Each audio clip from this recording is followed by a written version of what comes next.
tusimame pamoja kulinda uhuru na umoja wetu. Enyi Bwana na binti wa Afrika, mwili wa jua, mwili wa anga, tuifanye Afrika mti wa uzima. Tuungane sote tuimbe pamoja, kuenzi shikamano hatima yetu. Tujitoe wenyewe kupambana pamoja, uhuru na umoja vitawale. Enyi Bwana na binti wa Afrika, mwili wa jua, mwili wa anga, tuifanye Afrika mti wa uzima. Tuungane sote na tujibidishe kutoa kilicho bora kwa Afrika, chimbuko la wanadamu, chemchemi ya utamaduni, tumaini letu wakati wa mafarakano. Enyi Bwana na binti wa Afrika, mwili wa jua, mwili wa anga, tuifanye Afrika mti wa uzima. You are watching us live here at Humanist TV Africa. It is Humanist TV Africa. We are a registered non-government organization, a charity that does media work, especially promoting rights and, of course, information that empowers our people. My name is Kato Mukasa, and in the studio is Dennis Bongole to do the production of the show. And of course, I want to encourage you to please subscribe to our YouTube channel, Facebook, TikTok, and our website. The name is Humanist TV Africa. We are at present having studios in Uganda, studios in Kenya, Zambia, and Zimbabwe, Ghana, Nigeria, Sierra Leone, UK, and the US, and we're still growing as an NGO that intends to change the way things are, provide information, share knowledge, and empower each other. Today, we are again blessed to have the experts on food rights and, of course, food safety. We are going to be handling issues of food, issues of consumer rights and responsibilities. And, of course, in the studio, my experts from on my left-hand side is Mr. Kimera Henry. You have been watching these shows and, of course, is with us. And of course, on my left, and my right is Mr. Bambari Bernard. Now, I'm going to welcome Mr. Kimera to give us his opening remark. Thank you very much, Murongo, Paul Kato. To all of you, our viewers, wherever you are, it's always a great honor to be on TV Africa.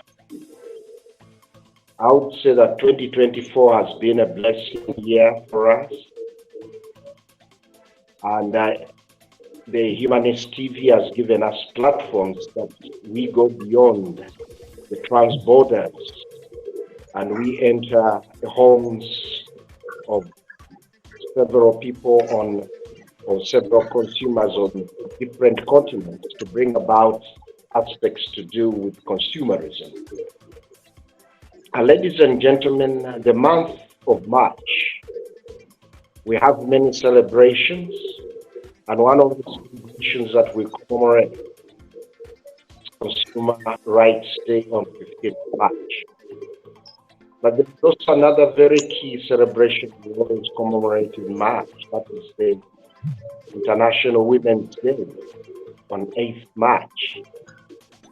Historically, in the consumer movement, the movement was kind of kicked off by the lead of housewives, women mothers, who were preparing food for their families, goods and services for their families, and started seeing unscrupulous.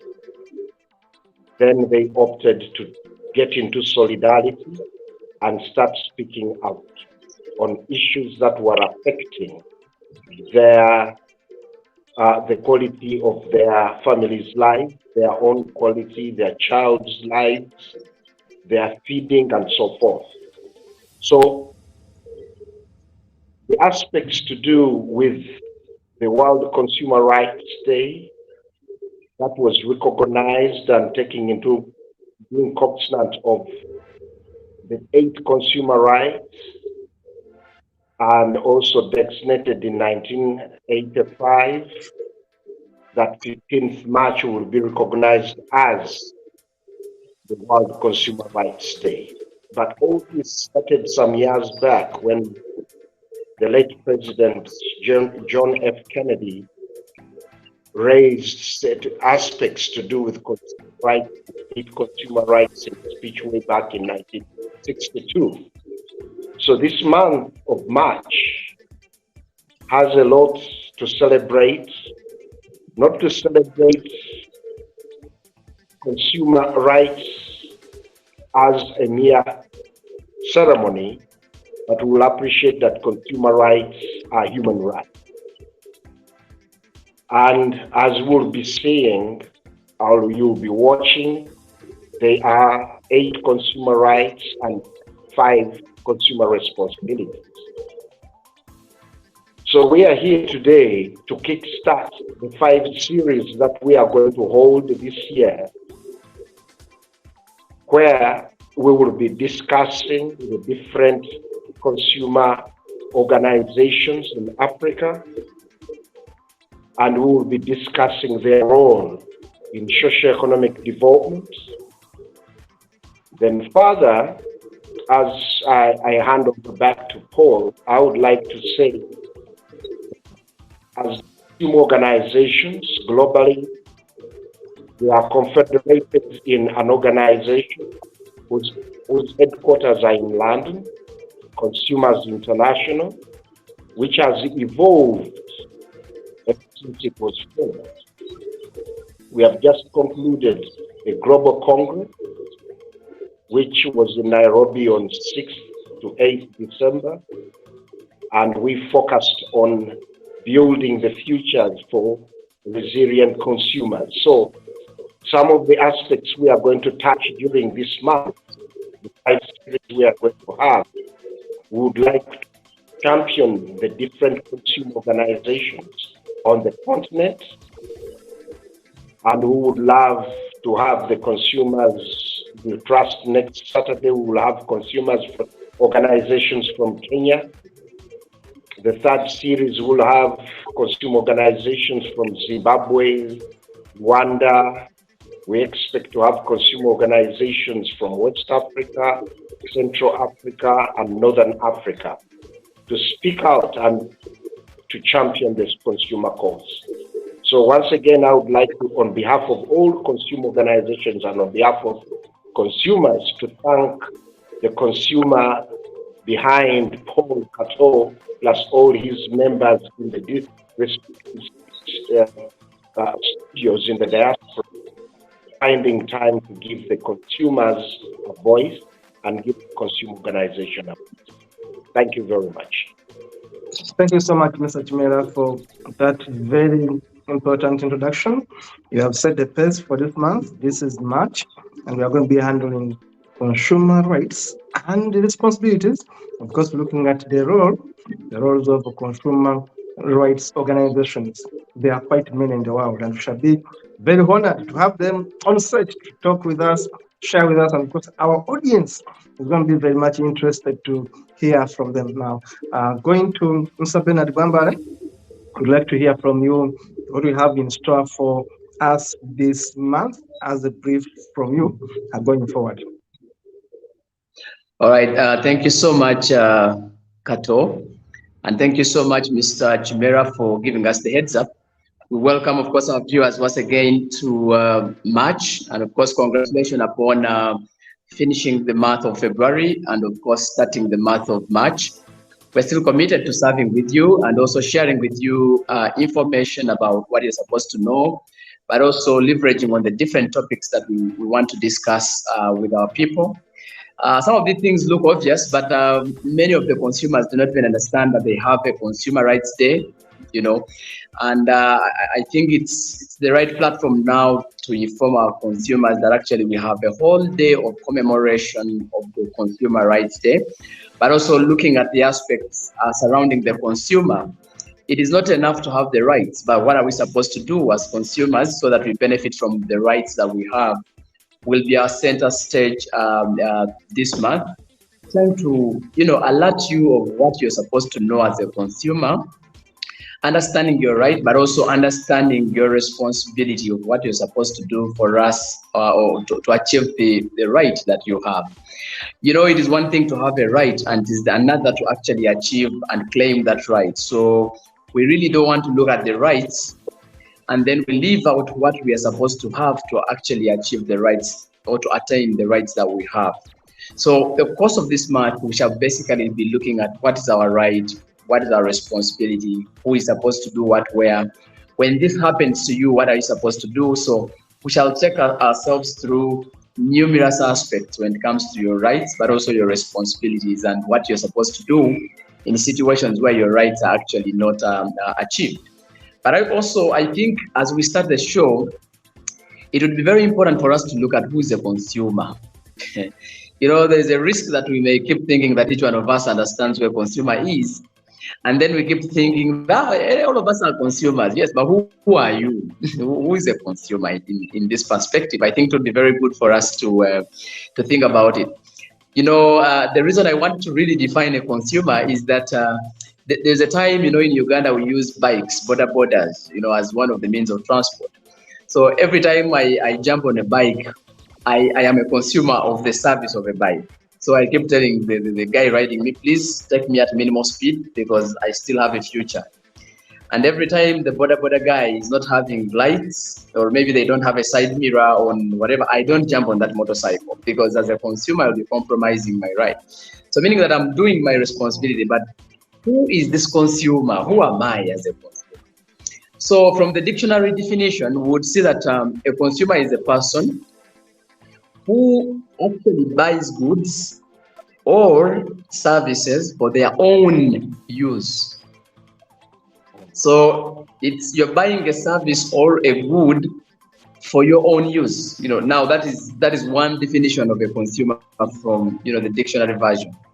But also Cambridge comes up with another explicit kind of definition, looking at it at an extensive level, looking at a consumer as an individual or a group of people, so the three of us can actually be consumers. So we have a consumer organization. So you can just imagine that, not looking at it at your individual level, but looking at it at a group level.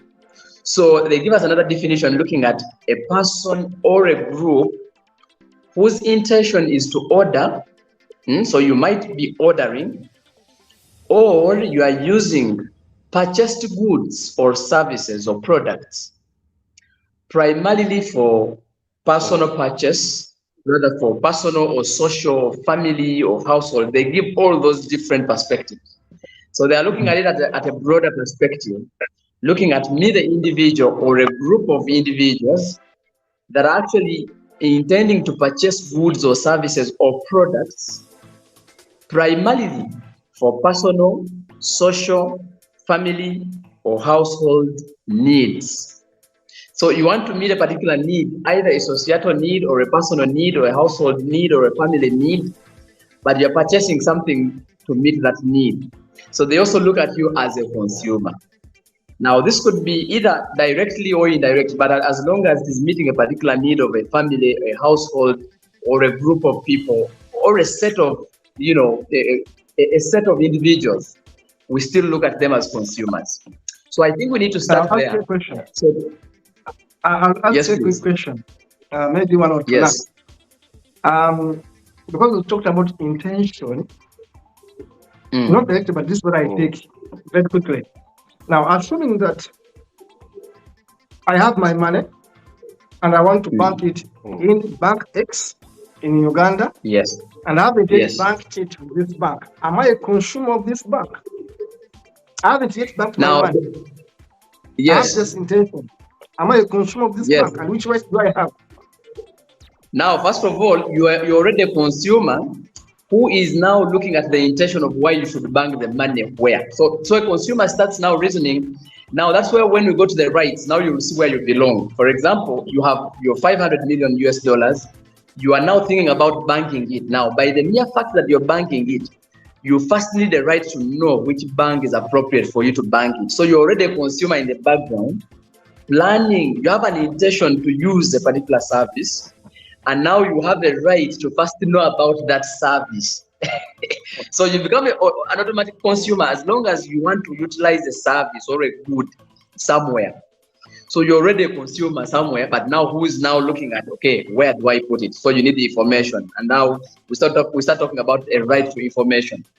You need to know which bank is better for me, and which. So you're looking for information to meet the right of you, the consumer.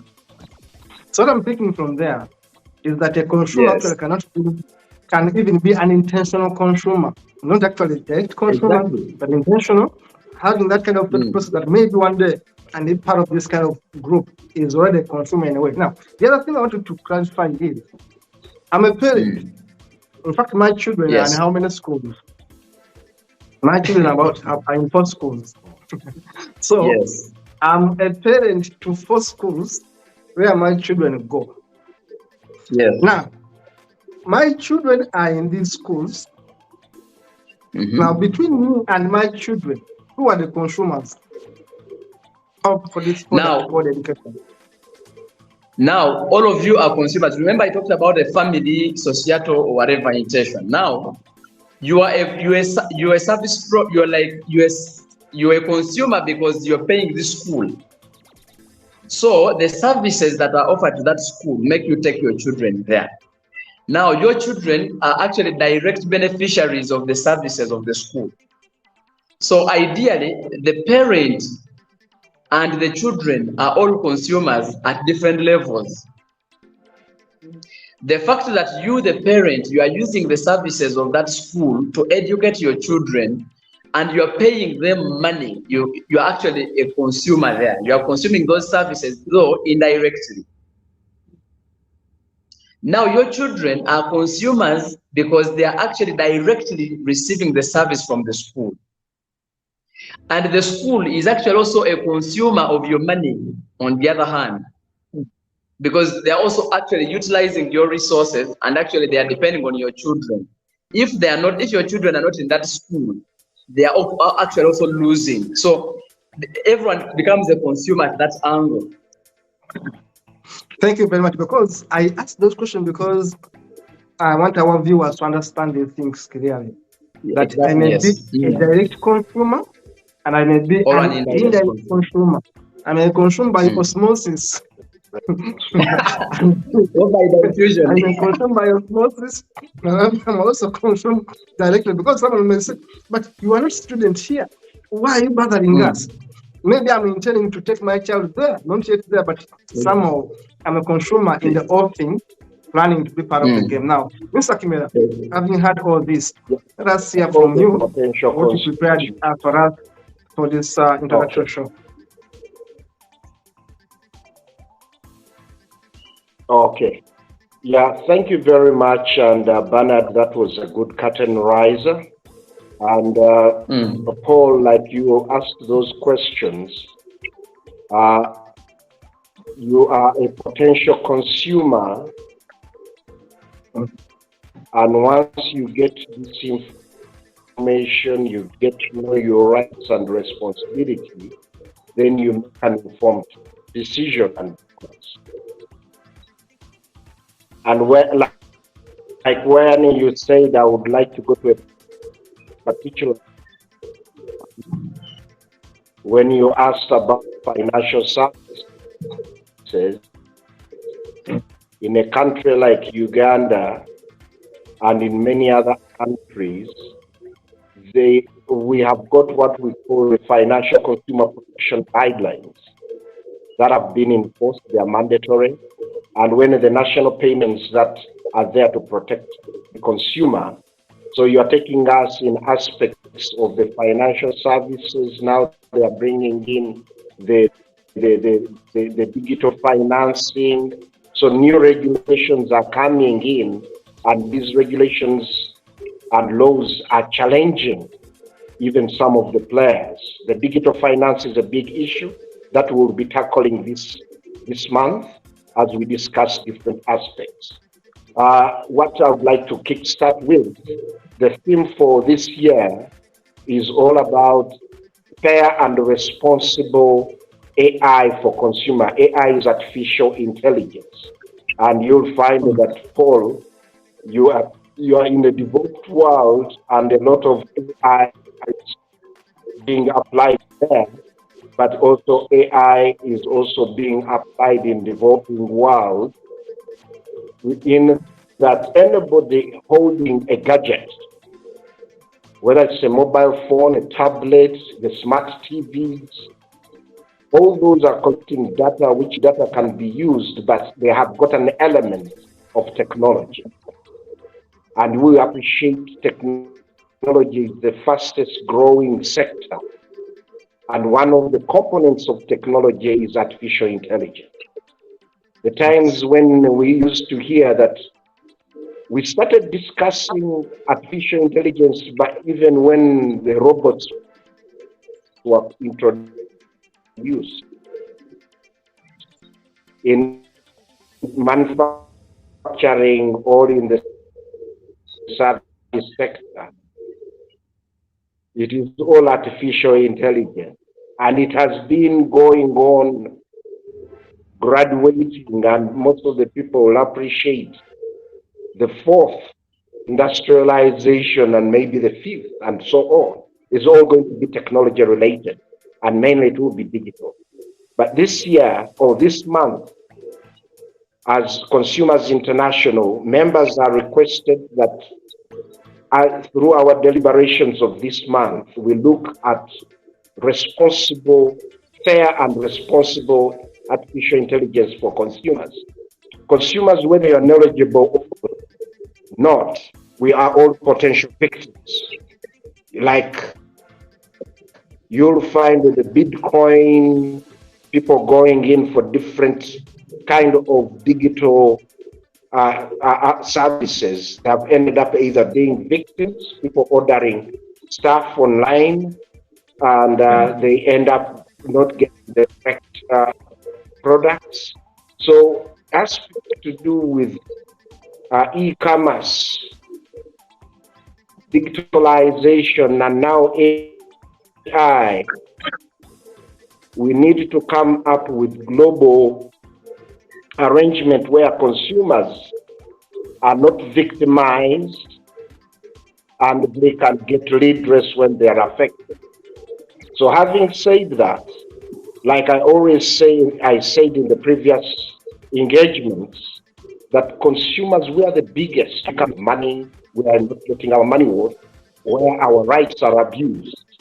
So during this month, ladies and gentlemen, we need to make sure that the message of consumer protection as a fundamental principle to bring about resilience and sustainable development is top of the agenda in every aspect of governance, aspects to do with management of society, aspects to do with service provision, aspects to do with provision of goods, to have safe products.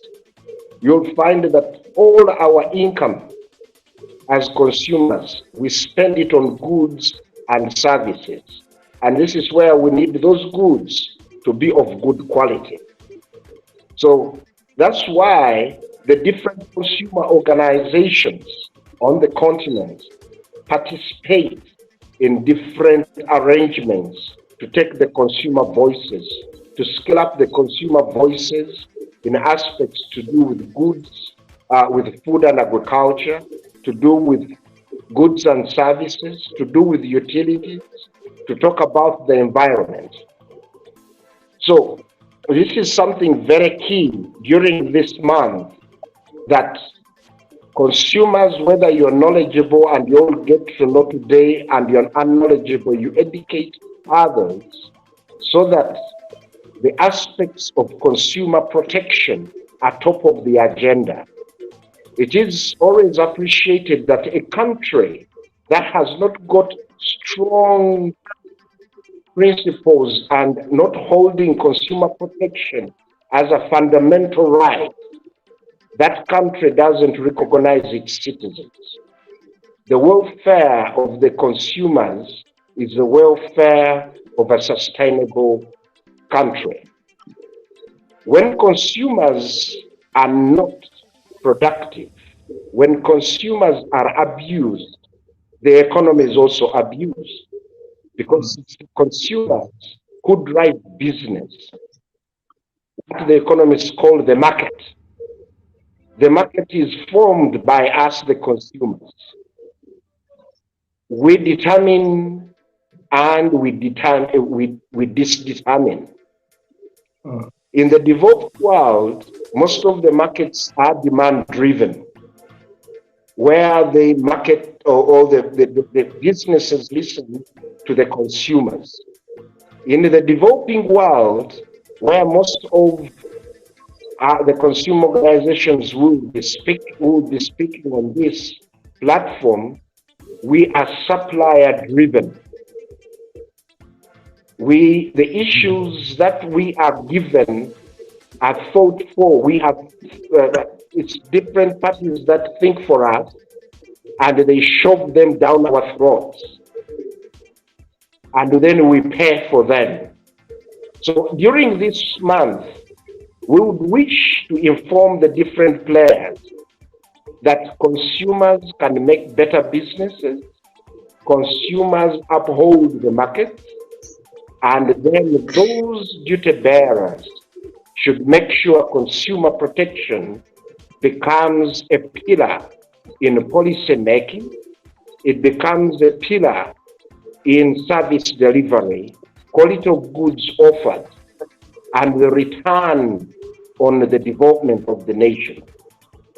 Sick consumers indicate a sick economy, because they will spend most of their resources on buying medicines rather than putting it to something productive, doing savings, and improving their livelihoods to be more productive.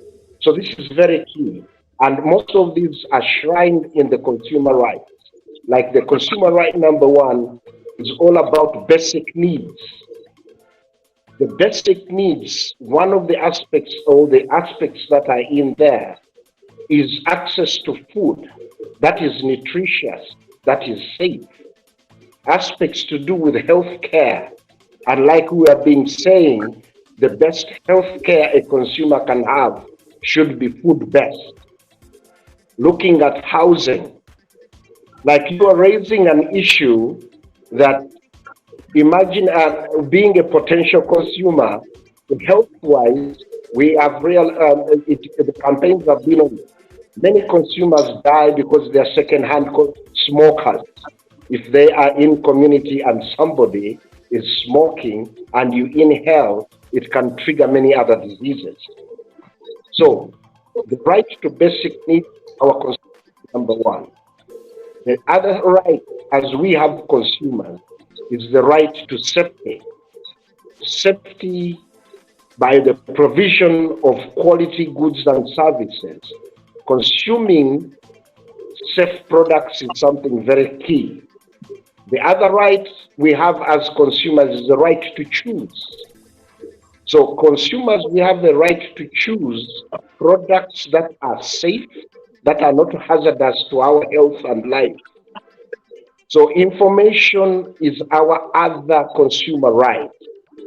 As the consumer, to make an informed choice, you need information. Like Paul, you were saying, you are a potential customer of the bank, you are a potential client of the school.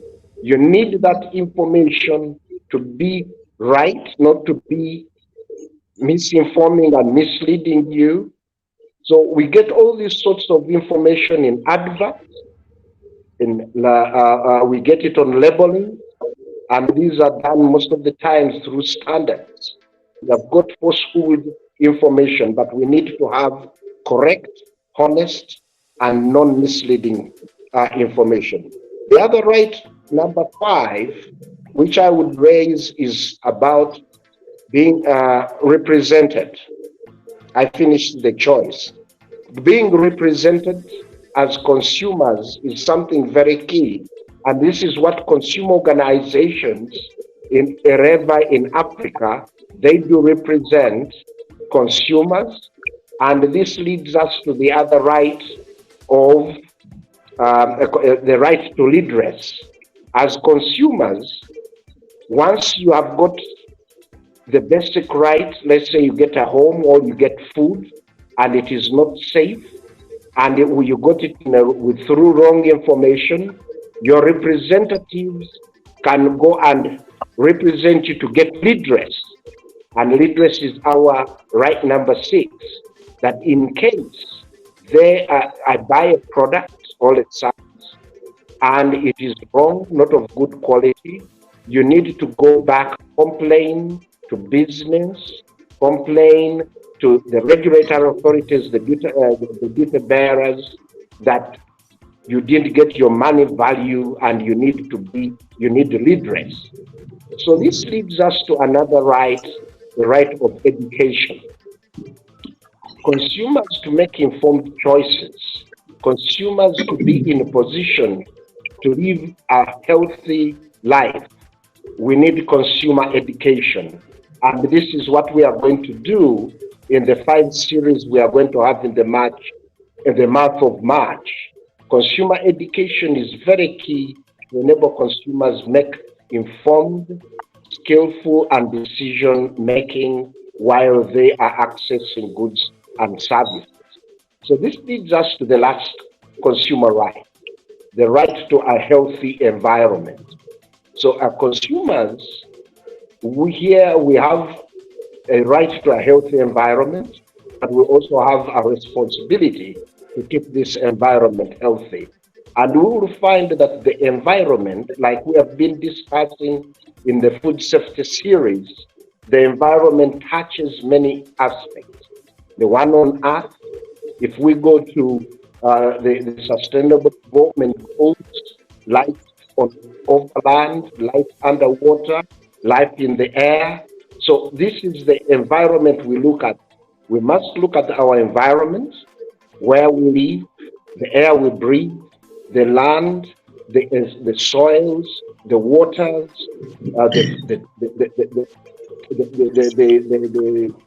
the trees, the vegetation. So all these form up our healthy environment. But you'll find with the unplanned urbanization, with the constant traffic jams, with unplanned cutting down of forests, the healthy environment for consumers isn't guaranteed. So at this point, Paul, I would like to put a stop and ask Bernard to come in and lead us through the responsibilities, and in case he needs to do a rejoinder, he can bring it in so that we share the platform and we sensitize the consumers. But I can take on if you have any question, Paul, before you go to. Thank you very much. No, it's just like an observation, say comment. Now, in basic economics, we say, you said that in Europe or in developed countries, the demand dictates the market. Yeah. If I got it right. But again, you said that in our countries, by the way, I don't like the idea of calling us third world countries. That business of growth. That's why I say in our country. Yes, you did say it. You did say it. I'm just saying it as a person who went to school for economics, because I realize that you are actually abusing that. You are belittling our country in their funny jargons. Now, we are all countries, Others are much more better in terms of GDP, GNI, others are less fortunate. But we are all countries now. When you look at our countries, you said they are supply driven, which is actually a fact.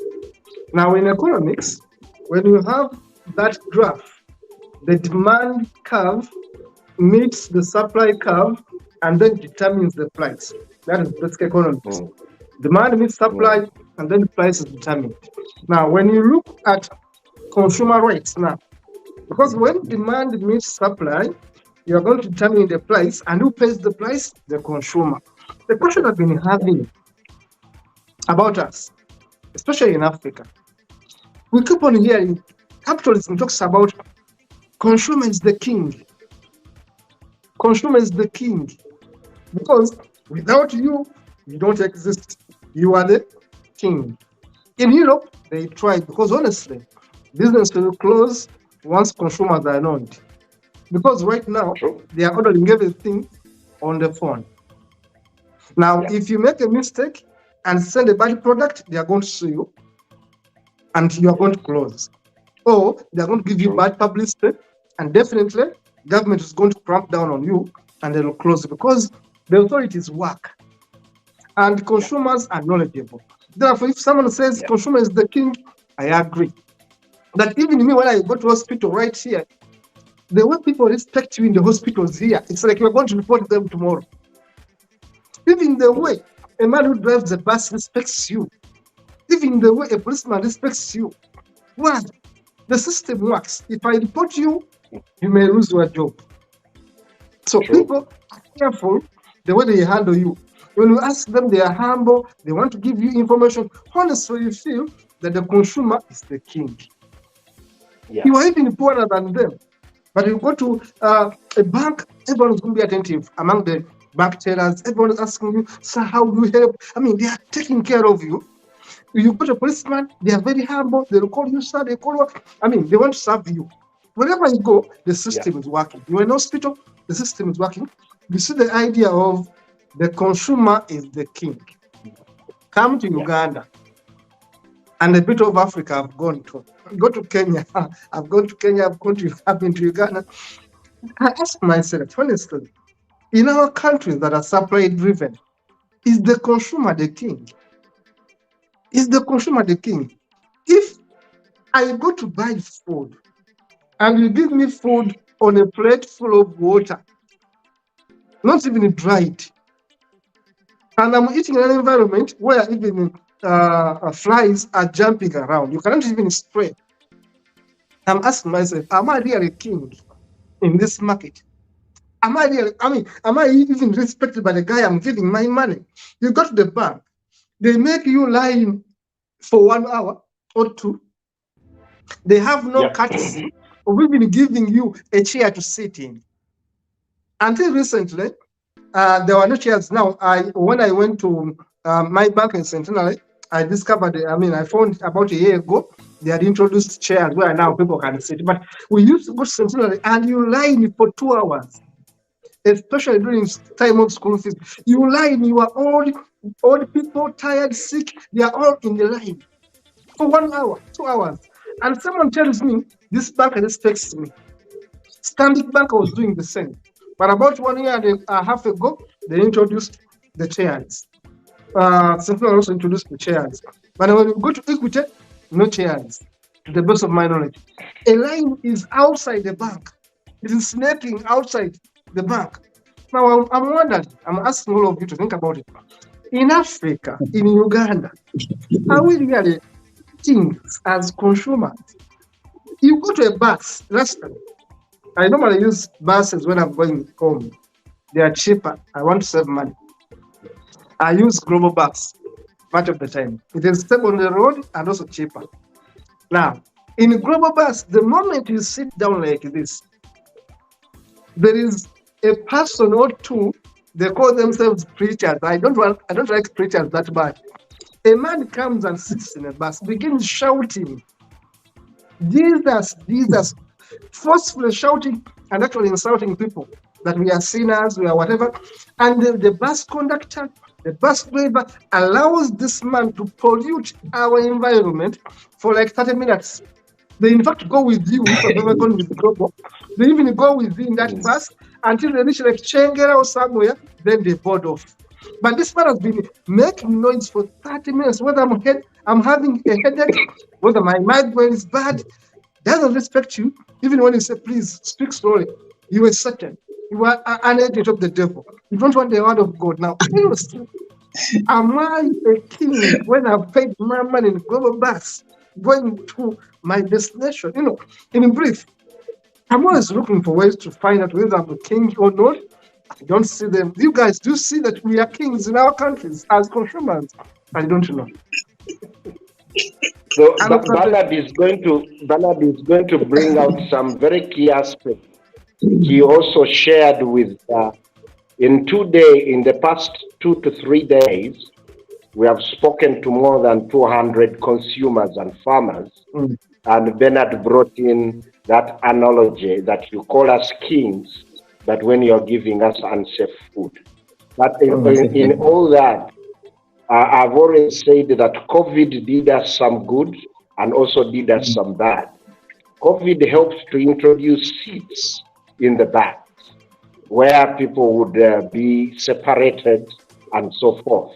But also gradually speaking out by different consumer organizations is helping to change the status quo.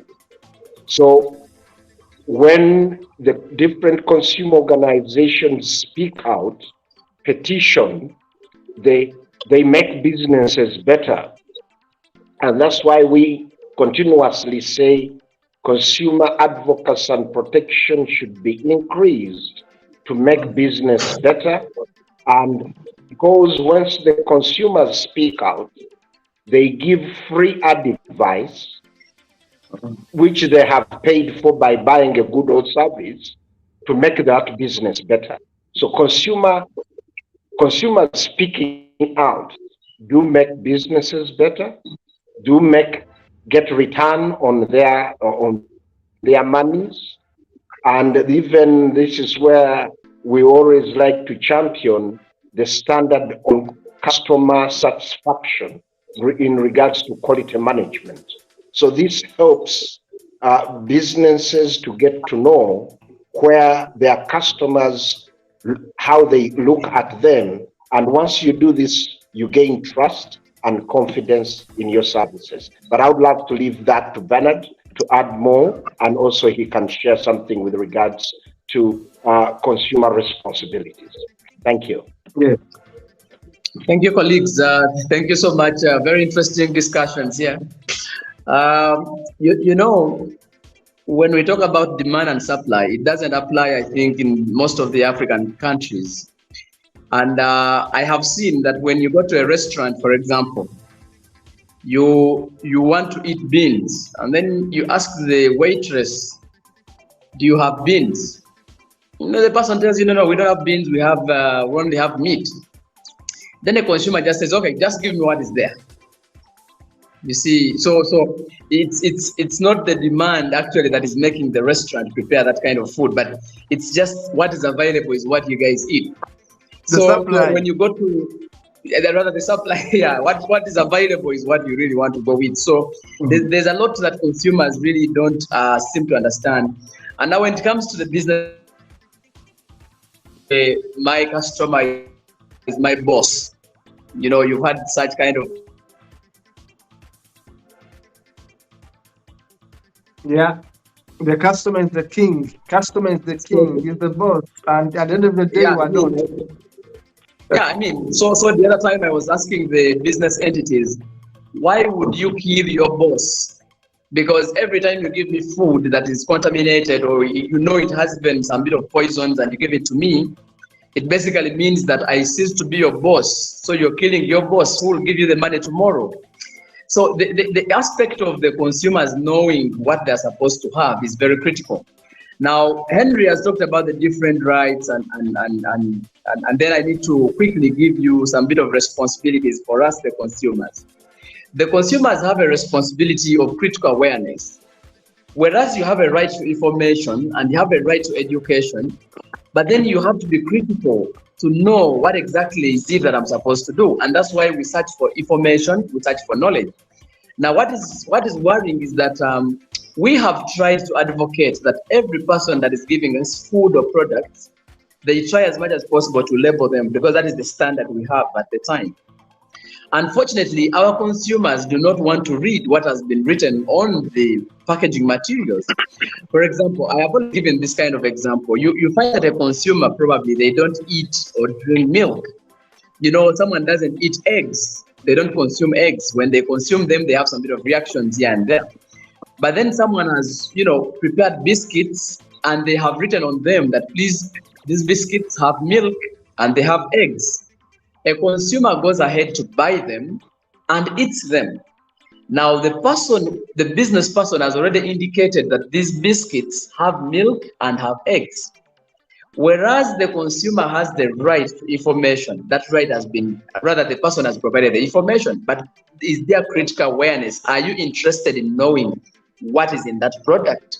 Many people go and buy beer and they just drink. Someone has written there an expiry date, and they're telling you that the product expired 4 or 5 months ago. It's already indicated, but the consumer just continues to take. So when they have challenges of that circumstance, they cannot go to redress because the manufacturer had indicated the expiry. So the question is, are our consumers even aware that they're supposed to read the labels? So it is one thing to have a right to information, the right to education, but also it is your responsibility, number one, to critically be aware of what you're actually buying. So be more alert. Question everything. Is this product safe? When is the expiry date? When was it made? Where was it made? You know, those kind of details are very important for our consumers. As part of my responsibility as a consumer, I must be aware of who is taking me where and what kind of product I'm going to buy. Many times we buy products. For example, we buy phones. And inside the phone, the packaging material, they have put a whole manual, a script, to take us through what that phone is going to operate, how it is supposed to be operated, how we are going to charge it, and all this. And our consumers take it for granted that there's like a paper inside. No, its role is actually to create critical awareness to us, the consumers. So it's my responsibility to make sure that the right to information is actually ticked. So I think this is where we go wrong when we go to our consumer responsibility. So it's important that everybody really takes charge of reading the materials and understanding what is there. We have another responsibility on action. When I buy a product and this product is not meeting the standard, what do I do as a consumer? You see, you have a right to redress, but you cannot redress when you're silent. So whenever you get a product and that product is contaminated or expired, you need to talk to the person who is selling it to you. You swing into action that the product is not really good. This product is expired or something of the sort. You must swing into action. It's our responsibility to be alert and to assert ourselves and to act accordingly. If a product, you really see a product and the product is really not, is expired or it is rotten or whatever, it has a particular default, why would you take it home and then you keep quiet until it takes away your family? It is our responsibility to act. The moment the product is not safe for you, act immediately. Either act by reporting or by seeking redress or by maybe returning the product to the person who's giving it to you. So we have to act very fast to make sure that what we are taking in is actually meeting the standard, and it's therefore our responsibility. It is not the manufacturer's responsibility. It is actually ours to act. Now, sometimes people give us wrong products and we just keep quiet. We just keep saying, I bought it, but you know, these things, this is Uganda. No.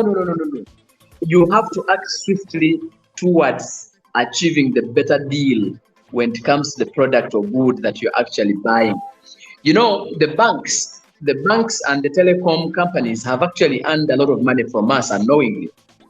Imagine we don't know what determines the amount of data you use on your phone per second. We do not know how that is determined. But you keep loading data. Yeah, you keep loading data, and in seconds it has gone away. And no one is complaining to the telecom company that actually this is it. Actually, if you looked at Twitter and there is this gentleman in Uganda, I don't know that it's called Kashumba or somebody. The DSTV, he has been loading DSTV for the last 28 years. I think 38 years, he says so in his tweet. And then he was complaining to one of the television stations. I think it was DSTV. He loaded money and they did not give him his subscription. And yet there was a program he wanted to watch. So he immediately called that toll-free line for the TV.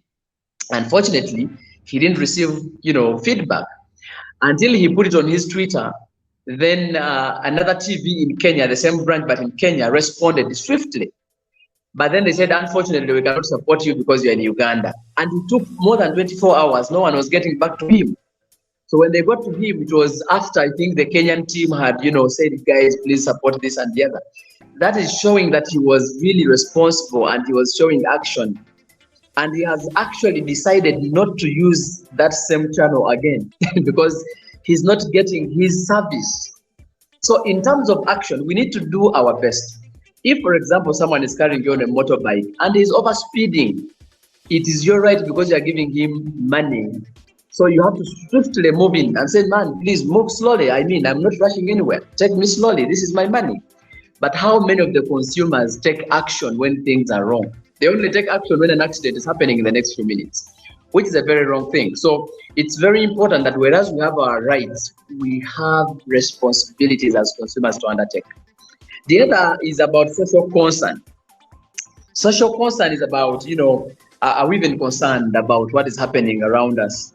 That responsibility to be aware of the impact of what may happen to us. Look at when people are contaminating, people are driving wrong cars, people are, putting up factories in the settlement areas where people are living. But the entire community is quiet because, the entire place is contaminated and no one is complaining about it. We need to take social responsibility. How is this affecting our social being in a community? Look at the place where there are factories or industry or whatever. There are a lot of mining happening.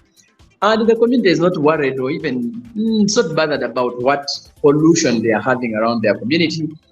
Even when you have a right to, information, education, and all this, but are you concerned about that social concern of the environment where you're living? Are we looking at people who are disadvantaged in our communities that whereas people have vehicles? Let us maybe look at this in this example. We are all users or we are consumers of the roads. And the roads are having potholes and no one is complaining about them. And when they're not complaining about them, a person drives a car and it has rained and splashes water on everybody who is using the road. We are not really taking in the social concern of the people around us. How is this affecting our people? How is this, if I do a factory here, how is it affecting the people or the community around us? So all of these are things that we need to take into perspective as responsibilities for our own as consumers. We have another responsibility to do with environmental awareness. Do we even know the environment we are living in? Do we even bother about where food is being sold? For example, you go to a market and the market, it's having a lot of garbage, it has a lot of waste, and we are not bothered to know the environmental awareness. Where are we? How safe is the environment that the food is being sold? How safe is the place where the bank is being placed? How safe is, the market? How do I place this market here? All these are problems that come because the consumers are not responsible. Every time they are doing something, we need to think about the environmental awareness of the consumer. And as consumers, don't buy food in the wrong place. If you realize there is waste or there is, garbage chips there, don't continue to buy. That is now your responsibility. Even when you have a responsibility to basic needs like food, why must you go and buy food in an environmentally unfriendly place? So this is your responsibility to know that, okay, where do I buy the food? It is my basic need. I need the food, but where do I buy it? What should the environment look like? And lastly, we have a responsibility of solidarity. That us, the consumers, must have solidarity that when we refuse a particular product, we are indeed refusing it. The challenge we have is that now, we want to refuse a product and you are alone refusing it. Now, the rest of the members are continually taking it in. So are we able to come together, fight together for our rights and rights of consumers? Are we able to come as a team and say, guys, look here, we want motorcycles and you must have an element. You must have, riding gear. You must have this. Do we have that solidarity that we can come together, complain together, fight together, and have this thing? That's why they say that when people come together, many things happen. When people join efforts, many things change. The question is, are our consumers knowing this responsibility of coming together for the common good of all of them? So I think it's our responsibility. Yes. So I think we need to do that and then we push forward. Thank you. Thank you so much. Bernard, give us your parting shot, because I'm going to make a remark, but of course it will be as I conclude. Give us your parting shot on this one for today. I think that all of us have a responsibility to do our very best to ensure that we become responsible consumers, but also I call upon the different consumer organizations, the governments, and everybody really to make sure our consumers understand their rights, but also understand their responsibilities, so that they are fairly surviving and we are together moving forward, whether it is the bank, with transport, whatever, food industry, all these other sectors we have. Let us create awareness to our consumers on rights and their responsibilities. Thank you. Thank you. As we go to Mr. Kimera, this was my observation as Bernard was speaking. How many of us in our villages go to buy bread and read the expiry date and don't buy it? In our villages. By the way, do I even talk about villages? In Kampala, even in our town. Yes, in Kampala City.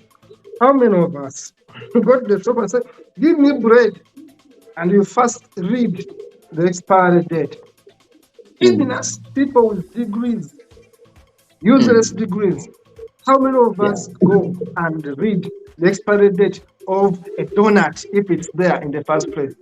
I last rejected sorry for the 1 second. I just rejected beer. When I rejected beer because it had expired, the guy asked me, you mean beer expires? When I read it had expiry date 3 months ago and it was in the bar. Yes. Some of us, for example, go to the clinic, our village clinics, our slum clinics, because I've been a part of the slums for so long, slums of Kampala, and say, nurse, I have a headache. Can you get me tablets? How many of us dare to find out if this clinic actually has a license, if it's not expired, if this nurse is actually qualified to treat me, and if the team from which this medicine is being got is actually not expired? Because we don't do this. Honestly, we don't do this. Because we think, I'll be like a wiseacre, I'll be like an inconvenience, I mean, I feel like as if I'm so educated, as if I'm better than them. Somehow we are bullied into submission. I should tell you, even me, I keep quiet and say, okay. But honestly, when that is the right thing to do. Lastly, look what a situation I've been seeing in slums of Kampala. For years, I've been there. When bread is expired, like for 4 days, 3 days, they put it on smaller vans or wheelbarrows, and they go on vending it. If it was 2,000, it is 1,000. And I should tell you, people line up to go and buy it, knowing it is expired, but they want it. Nothing is put on the garbage. Those are the dilemmas, Mr. Kimera. As we wind up, the road to teach ourselves out of this ignorance, I think, is a big thing. That even us, the so-called educated, are still victims. So back to you, Mr. Kimera, as we wind up, your parting shot. Thank you very much, Paul, and thank you very much, Bernard. You've given a very good curtain riser to start our 5 series. This has been rich, and some of the aspects, Paul, you're raising, these are the roles of the consumer organizations to conduct awareness, to speak out and do consumer advocacy. The last aspect you have just raised, I'll give you the news clip. It happened in Uganda, and one journalist came in to ask me what could be the consequences. And it was a feature story, New Vision, sometime last year.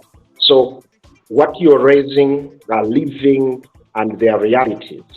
But like I always say, most of the times, what really pushes us back, we reached a time when all the goods and services were supplied by government. And in that time, nobody would question government. I don't know if you saw foods and beverages in Uganda. It was a parastatal. And it was supplying everything everywhere. The history I know about it, until its last days, you would get only quality products. And at times, a government agency that I recall, I know, Paul, you must have seen Sound Solo. Yeah. That radio. Yeah. It was one that was imported by still a government agency.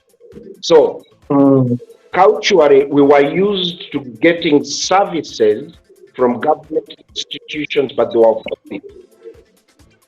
Now, today, you challenge the service you get from. And then with liberalization, that's when we say we liberalized ourselves naked without safety nets. Consumer protection would be a safety net in liberalization.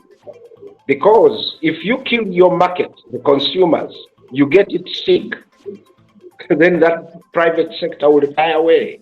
But having said all that, as we part and we prepare for next week, it is very key not to leave anyone behind. We need to scale up consumer awareness to have better economies. We need to scale up advocacy with regards to governance of humanity, investments in humanity, enshrining consumer protection in every facet of governance, service delivery, product safety, and in every process, health, food, production, environment, we need to have an element of consumer protection, social protection. Economists, and you, Paul, you said you are in a class of economics. They say most of the times that those of you who try to make things simple for the consumers, these are economic goods. They are not giveaway or something like that. Consumer welfare is a type of economy. So it is very key that we are having this series to help drive our economies, have better business, and have resilient private sector by the private sector listening into the consumers who give them money. So I would like to end with that, and I would be rallying my colleagues that next week we have got our colleagues from Kenya. Then the other week we could have colleagues from Rwanda and Zimbabwe and other West and Northern African countries. By the time we wind up March, we would like to have impacted and contributed to consumer welfare and also improving the economy of Africa. Most of the things that we import deprive us some of the development. But if the consumers can demand, let's say, to eat indigenous food that are nutritious and healthy, the private sector will be processing quality indigenous foods rather than imported foods. Thank you very much, and I look forward to talking to you next Saturday with other consumer organizations. Thank you, Humanist TV Africa, for the gesture. Thank you so much, all my colleagues, all and Bernard. Cheers. Thank you so much, Mr. Kimera, for having us. I mean, for the time you have given us. Thank you so much, Mr. Bernard, for the time you have given us. Of course, it has been a very, very powerful show. Remember, this is part one of a series which is going to be titled Consumer Rights and Responsibilities, and of course, roles of NGOs organizations that actually work toward these rights. We shall be having different stakeholders coming from different countries to feature on this very show next Saturday and more. Stay tuned and of course keep on watching and following us, and of course take the information to people that actually need it more. Thank you so much for watching. See you in the next one.